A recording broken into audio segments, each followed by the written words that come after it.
All eyes were turned upwards at Farnborough when at near supersonic speed flew the Saunders-Roe 53 rocket-boosted fighter.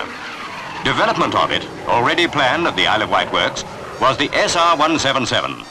But Germany has now cancelled her order, and Britain's defence provision has no place for the SR-177. The fine optimism that swept Cowes a few years ago, when the first Princess Flying Boat was put into the water, has given way to despondency. Now, 1,000 workers at Saunders-Roe expect notice. 600 more fear that their turn will soon come. When the Princess displayed at Farnborough its grace and power, there were no buyers.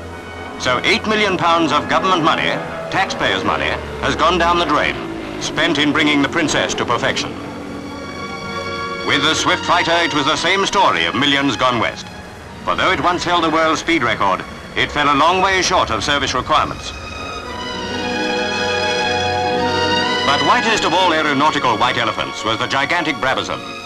By the time it took majestic wing before the proud eyes of Lord Brabazon and Supply Minister George Strauss, £12 million were spent. Of that 12 million, 6.5 were public money. But no airline would buy the Brab. Cheaper and more practical aircraft were on the way.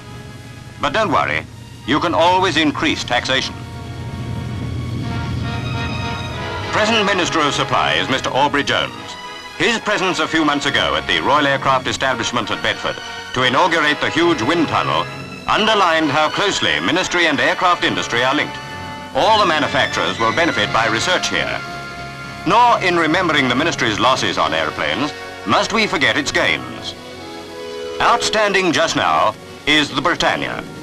77 are on order, and on all aircraft partly financed by the taxpayer, the ministry receives a percentage of the sales revenue.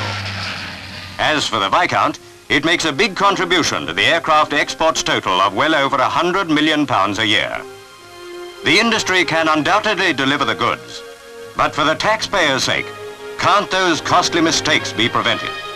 We can't go on throwing money down the drain. That incomparable aircraft, the Comet, is back. From this point, may we go on from strength to strength.